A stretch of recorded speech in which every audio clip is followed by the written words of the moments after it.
한 신입사원이 문서 파쇄기 앞에서 좀 당황한 표정으로 서 있었대요. 그러니까 선배가 보면서 도와줄까? 이 기계를 어떻게 작동하는 거죠? 그러니까 그 신입의 말에 선배가 간단해 이러면서 친절히 웃으면서 말을 해줬어요.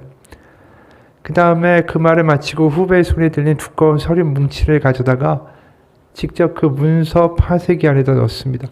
그러니까 이 신입사원이 고맙습니다. 그러더니 그런데 선배님 복사된 서류는 어디서 나오나요? 이렇게 얘기를 했어요.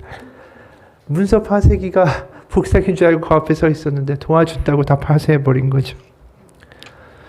우리가 생각하는 어떤 예상과 다른 일들이 많이 벌어질 때가 있어요. 뭔가 우리가 생각하는 예상과는 정말 다른 이야기를 예수님이 하실 때도 참 많죠. 잔치에 가면 당연히 대접받으려고 하고 내 자리에 내 품격에 맞는 데 가서 앉는 게 일반적인 상식 아니겠어요? 실제적으로 오늘 예수님이 말씀하실 때 바리새인의 지도자 집에서 이런 이야기를 하신 거죠. 실제로 그 바리새인 집에 식사를 할 때 떡잡수시러 들어갔다라고 1절에 이야기하기 때문에 식사 자리예요, 실제로.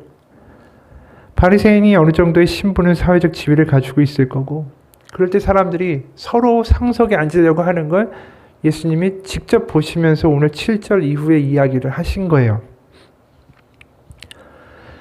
그 예수님 당시의 식사 자리, 보통 예절이라고 하면 주인이 앉은 자리에 가까울수록 더 상석이 됩니다. 왜냐하면 주인하고 가깝다라는 친분을 드러내는 것 자체가 주인하고 가까운 자리라는 거예요.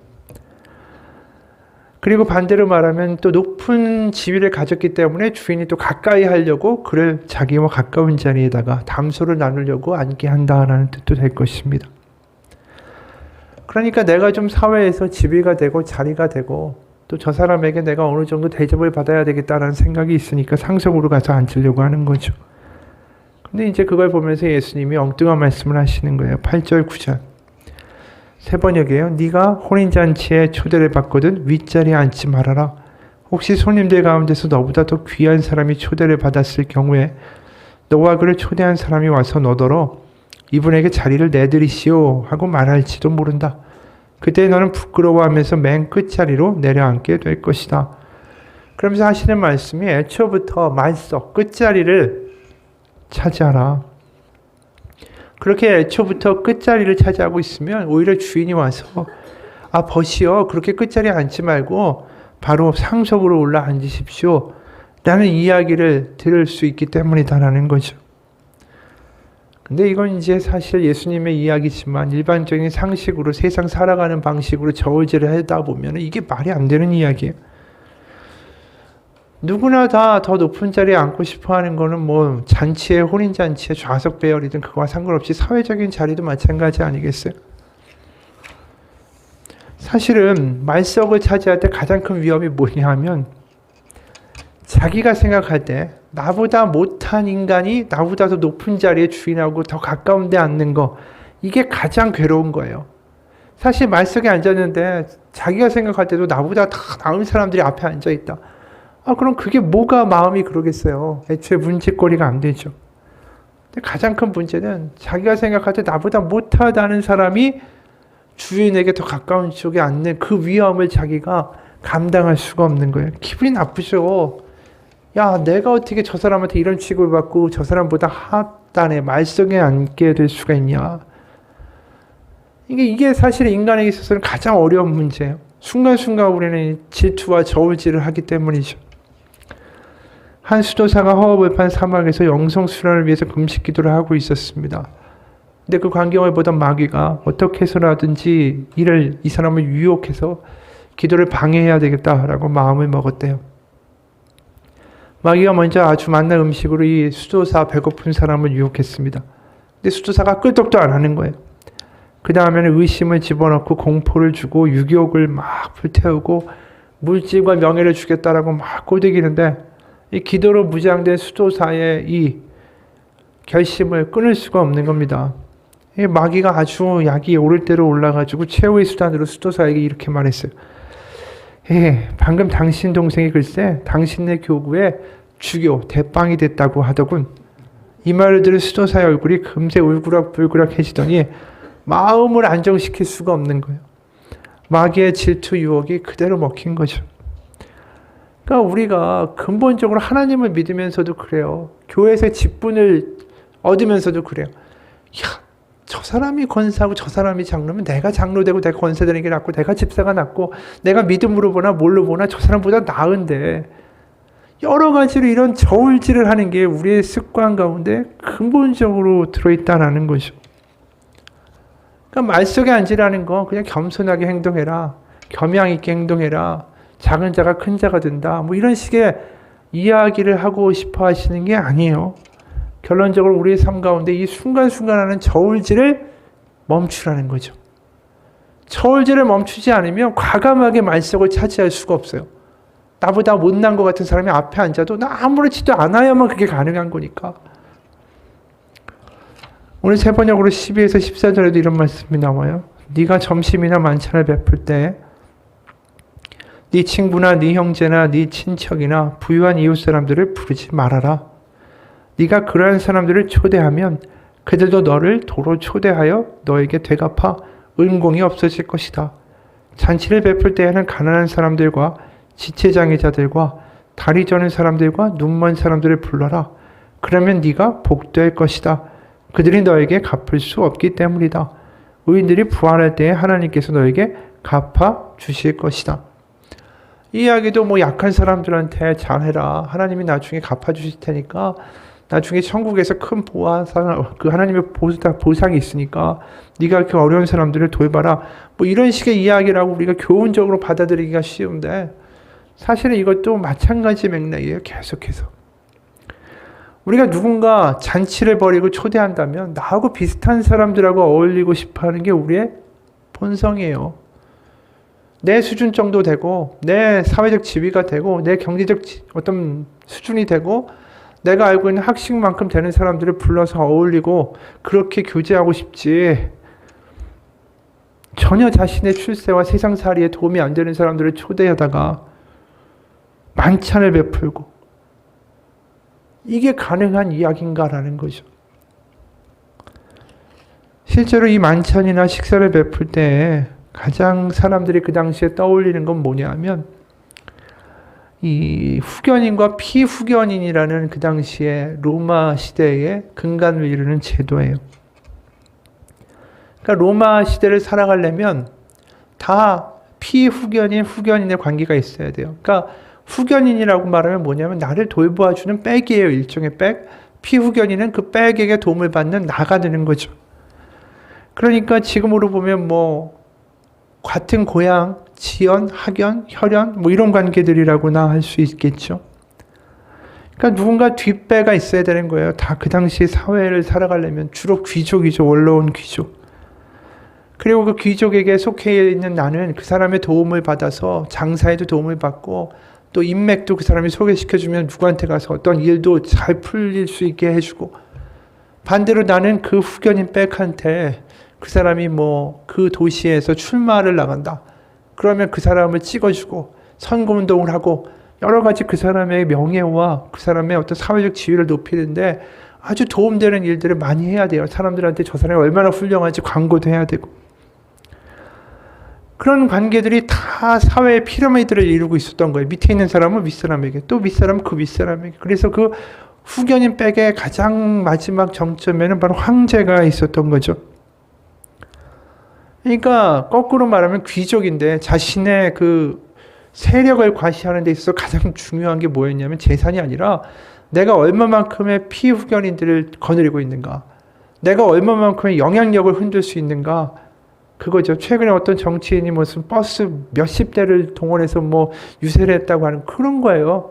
내가 동원할 수 있는 나의 그 로마 시민과 피후견인들 투표권을 가진 사람들이 얼마다, 뭐 이런 것들을 자랑하고 했다라는 거죠. 그래서 이런 어떤 피후견인과 후견인 사이의 의리, 이걸 피데스라고 부르는데, 이게 그 사회에 있어서 가장 중요한 덕목이었어요. 우리 조선시대 때 효도를 하지 아니하면 불효자를 세상에서 지탄하고 손가락질하고 매장시키는 것처럼 그 당시에 후견인과 피후견인 관계를 제대로 수행하지 아니하면 그 사람을 세상에서 지탄하고 능욕하고 멸시하는 게 지극히 당연한 현상이었다라는 거죠. 그런 배경 안에서 오늘 말씀을 보면 만찬을 열고 식사를 한다라고 그러면 그 자리에 누가 와야 되겠어요? 후견인과 피후견인 관계, 자기에게 도움되는 밀착되는 관계들을 가지고 같이 모여서 식사하는 게 다 일반적이었다라는 거예요. 실제로 그 당시에 그 로마가 관할하던 지역에서 일어나는 아침의 모습이에요. 하루를 시작할 때 피후견인이 귀족 후견인의 집에 모여 준비하고 있다가 후견인 귀족이 나오면은 인사를 하고 부탁할 것들을 제시했다. 그리고 아침 7시가 되면 모두 광장으로 내려가는데 후견인은 귀족이 앞서고 피후견인들이 그 뒤를 졸졸졸졸 따라갔다. 12시가 돼서 목욕을 하고 나면 초청을 받은 일부 피후견인들은 후견인의 집으로 가서 다시 식사를 했다. 그렇게 피후견인과 후견인은 오후 3시까지의 관계 가운데 돈독해질 수밖에 없었다.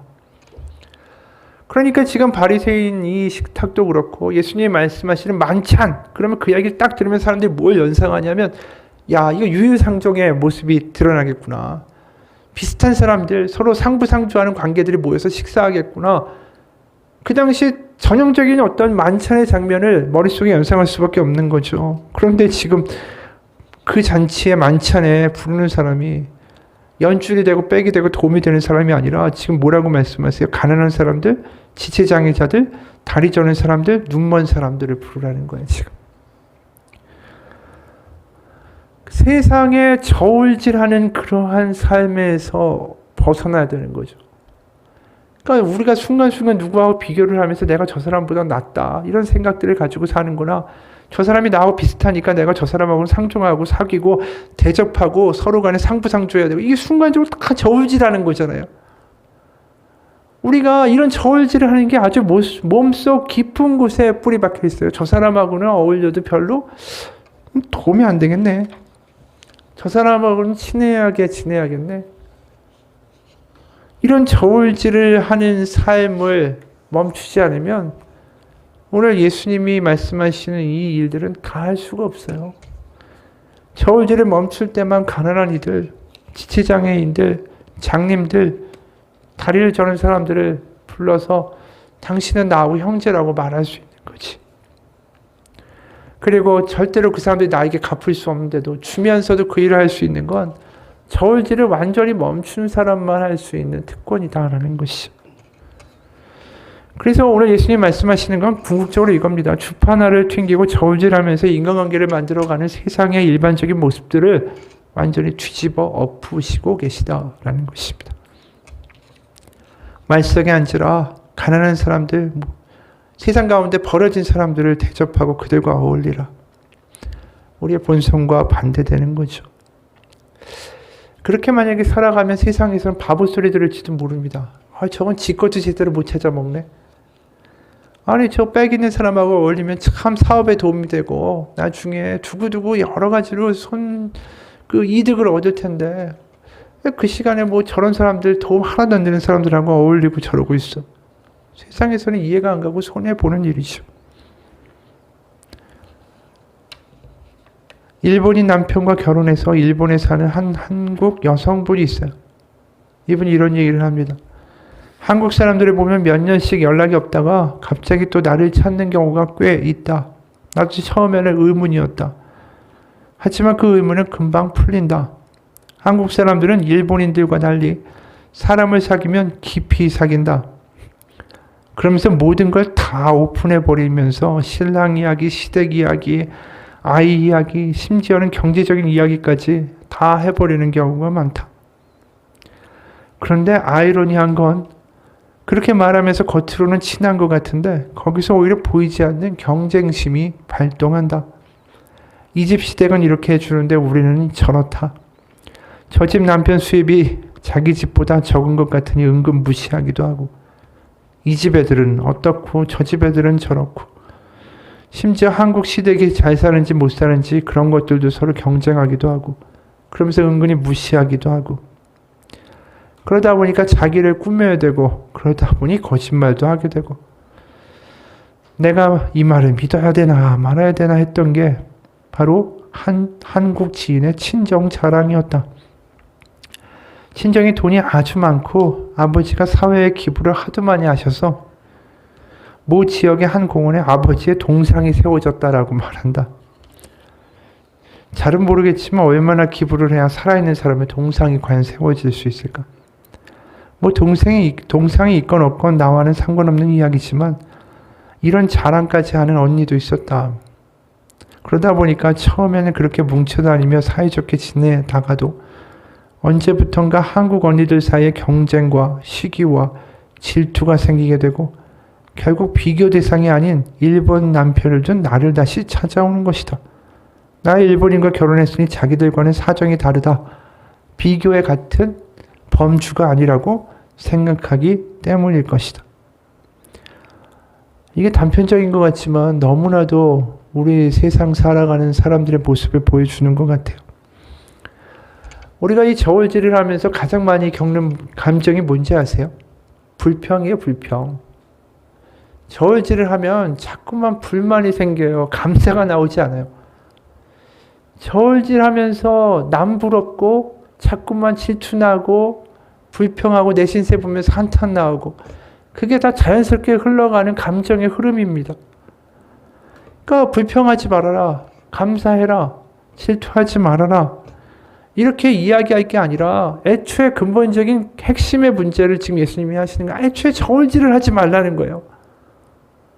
저울질을 하고 사니까 자꾸만 불평이 나오고 질투가 나오고 한탄이 나오고 남의 집은 왜 그러는지 부부싸움도 하게 되고 여러분 우리가 입에서 불평이 나오고 한탄이 나오고 짜증이 나고 있다면은 궁극적으로 내가 저울질을 하고 있다라는 생각을 한번 해보세요. 내가 무슨 저울질을 하고 있나 이렇게 말하겠지만 곰곰이 생각해 보세요. 내가 도대체 누구 때문에 이렇게 분노가 나는가 잘 보면 저울질해서 그런 거예요. 저 집은 저런데 누군 이런데 하나님 안에서도 그런 짓을 합니다. 야 누구는 하나님한테 못 받아가지고 저렇게 되고 나는 하나님 열심히 섬기는데 이렇게 되고 그 저울질하고 있는 거 아니에요 다. 저울질하면 도저히 우리 입술에서 감사와 기쁨과 이런 말들이 나갈 수가 없죠. 여러분 오늘 예수님이 저울질을 하지 말라라는 말 이거 굉장히 심각하게 우리의 신앙생활에 도전을 주시는 겁니다. 그냥 뭐 잘 살아야겠다. 비교하지 말아야겠다. 그리고 가난한 사람들 대접하고 잘 대접하고 후의해야겠다. 이런 어떤 도덕률적인 이야기로 귀결될 수 있는 이야기들이 아니에요. 대가도 없고 때로는 세상에서는 모욕도 받고 세상에서는 바보 취급 당하겠지만 그 저울질을 멈출 수 있는 용기가 우리 가운데 믿음이라고 부르는 거죠. 믿음은 다른 게 아니에요. 저울질을 멈출 수 있는 용기. 저울질 멈추는 건 용기가 필요해요. 대단한 용기가 필요해요. 실제로 예수님이 세상의 저울질에서 전혀 신경을 안 쓰시니까 어떤 일들이 벌어지냐면 누가복음 7장 34절 인자는 와서 먹고 마시니 너희가 이르기를 보라 먹기를 탐하는 자요 포도주를 즐기는 자요 세리와 죄인들의 친구로다 하는도다. 그러니까 예수님이 저울질을 하셨으면 어떻게 해야 됩니까? 주로 바리새인, 그다음 율법학자, 서기관들하고 어울려야죠. 그러면 수준이 비슷하니까. 근데 예수님이 저울질을 안 하니까 어떻게 벌어졌죠? 세리와 죄인들과 같이 먹고 마셨어요. 근데 결국 오는 이야기는 뭐냐면 죄인들의 친구다라는 이야기로 귀결이 되는 거죠. 오늘 바리새인의 이 리더의 집에 바리새인 지도자라고 그랬어요. 굉장히 높은 사람 아니겠어요? 바리새인 중에도. 그 자리에 갔으면 바리새인들하고 좀 수준이 맞는 대화를 하고 그들에게 맞춰줄 수 있는 그런 걸 하는 게 상식이잖아요. 근데 바리새인들이 같이 쫙 모여있고 사회 지도층이 다 모인 자리에서 예수님이 그들하고 어울리는 게 아니라 어떤 일을 하셨죠? 그게 1절에서 6절에 나와 있는 이야기예요. 주의 앞에 수종병 든 한 사람이 있는지라. 그 사람이 먼저 눈에 보이는 거예요, 예수님이. 자기와 비슷한 사람, 세상에서 말하는 수준이 좋은 사람들과의 어울림이 전혀 신경이 쓰이지 않아요. 바로 그 수종병 든 사람에게 가서 그를 고쳐주시는 거죠. 그것도 안식일에. 그러니까 바리새인들이 난리가 난 거예요. 비난하고.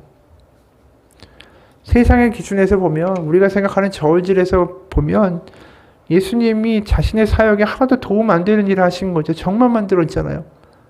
우호적인 관계를 만들어도 이들 될까 말까 한데 대놓고 지도층이 쫙 모여 있는데 거기서 기적을 보여주시고 뭔가 말로 그들을 탐복시키고 율법의 가르침을 줘서 그들을 끌고 온 게 아니라 엉뚱하게 전혀 그런 저울질 따위는 신경도 안 쓰고 수종병자를 고치시는 일을 하신 거예요. 그러면서 우리에게 말씀하시는 거죠. 나하고 똑같이 살 수 없겠냐라는 거예요. 저울질을 좀 멈출 수 있는 용기를 가질 수 없겠느냐. 저울질을 멈추는 순간에 우리가 나보다 못하다 이런 생각하지 않고 힘들고 지친 이들이 나의 형제고 자매라고 말할 수 있는 거고, 그러면서 우리가 삶에서의 다른 삶의 모습을 살아낼 수 있는 그런 구체적인 삶의 순간들이 나타나게 되는 거죠. 여러분, 우리가 저울질을 멈출 수 있는 용기는 뭐냐 하면 거기에 보상이 있기 때문에 그래요. 그 보상은 뭐냐면 하나님의 나라입니다. 하나님의 나라는 우리가 저울질을 멈출 때 경험할 수 있는 거예요. 나하고 비슷한 사람, 나에게 도움이 되는 사람, 계산 막 해가지고 어울리고 거기에 맞는 이야기하고 거짓말도 하고 아부도 떨면서 그렇게 살아가는 삶 가운데 무슨 하나님의 나라가 있어요. 우리가 우리의 삶에서의 저울질을 멈추고 우리가 어울리는 그 어떤 그 바운더리라고 하죠. 그 영역 바깥으로 나아갈 수 있을 때 우리가 생각지도 못한 곳에서 오히려 하나님의 나라를 만나는 역사들을 경험하게 될 거다라는 거죠. 그게 우리가 쭉 본 이야기 아니에요. 겨자씨 그리고 가루 섬 아래 누룩을 넣어서 부풀게 한 그 여인의 모습.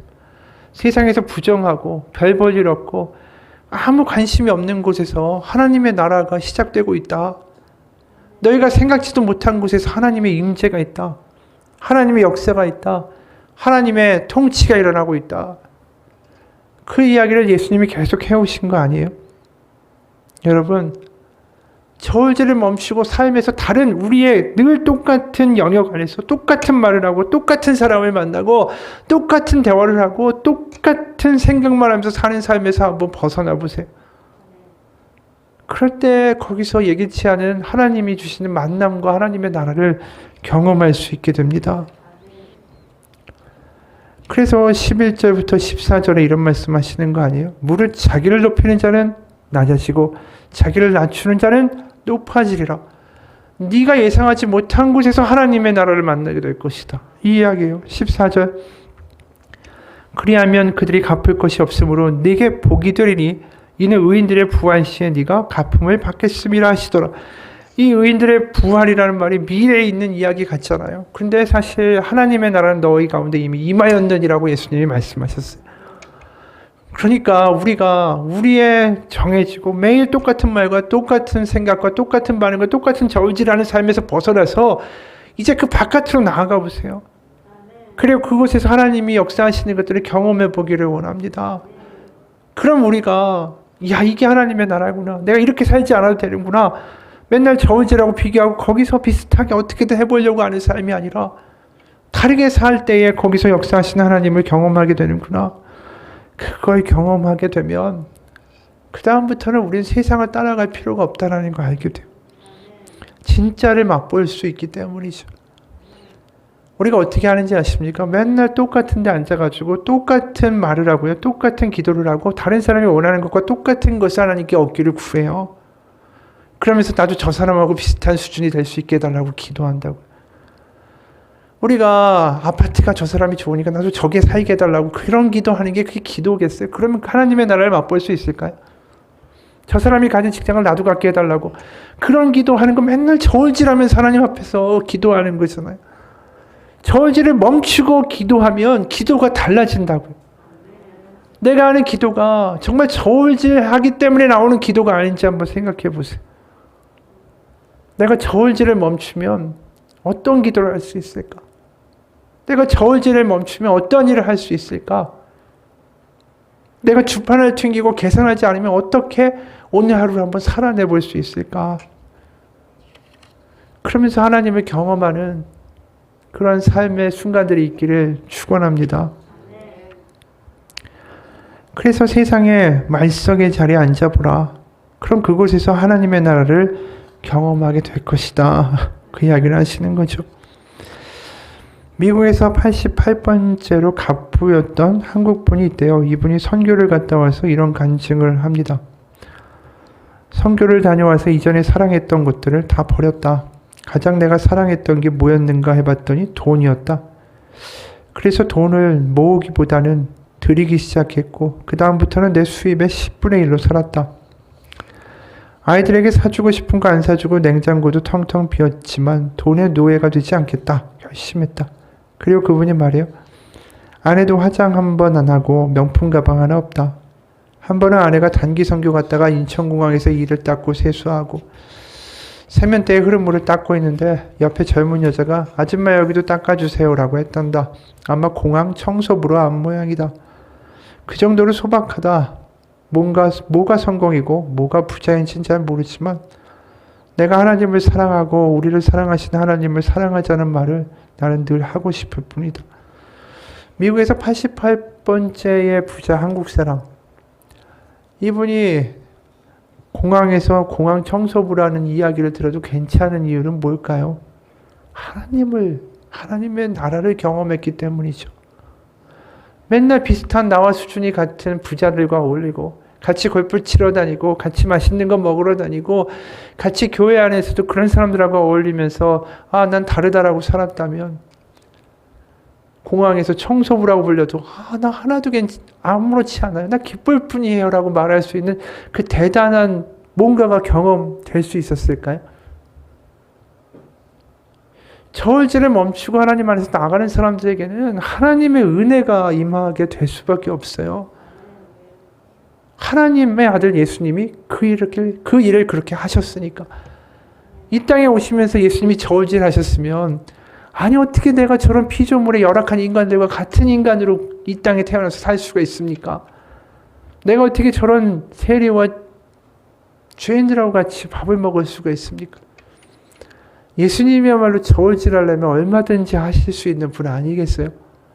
근데 그분이 하신 일은 딱 그거예요. 난 저울질 하러 온 게 아니야. 나는 하나님의 나라를 보여주고 이 땅에 하나님이 역사하시는 것을 경험하자고 너희들을 부르러 왔을 뿐이다라고 말씀하시는 거예요. 여러분, 우리가 하나님 때문에 손해볼 수 있고 하나님 때문에 낮아질 수 있고 하나님 때문에 저울질 안 할 수 있다면 그 사람은 자유로운 사람입니다. 그리고 하나님의 나라를 경험하는 사람이에요.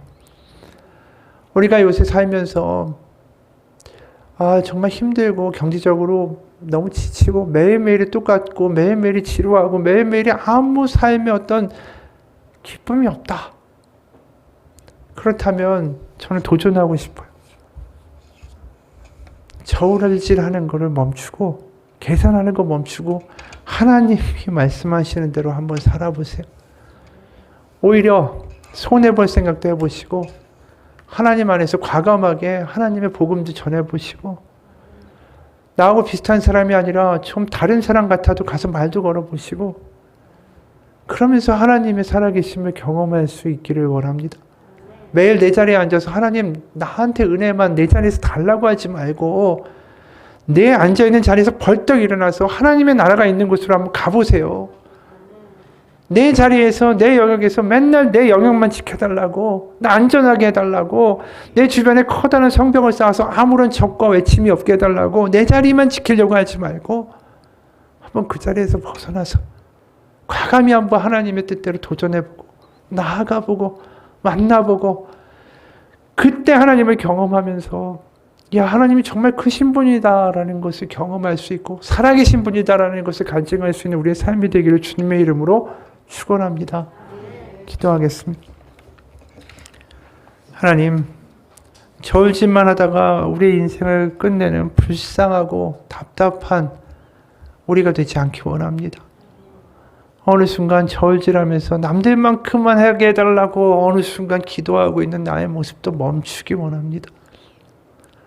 남들이 흉내내고 남들과 같아서 과연 나에게 무슨 복락이 있고 그곳에 무슨 하나님의 나라가 있고 하나님의 경험이 있겠습니까? 매일 똑같은 기도, 똑같은 실망, 똑같은 짜증, 똑같은 불만에 시달리는 삶이 아니라 오히려 그 자리에서 벌떡 일어나 계산하지 않고 저울질 않고 비교 안 하고 하나님이 주시는 마음을 가지고 힘들고 지치는 이들 가운데 나아가 이야기하고 나누고 베풀기 원합니다.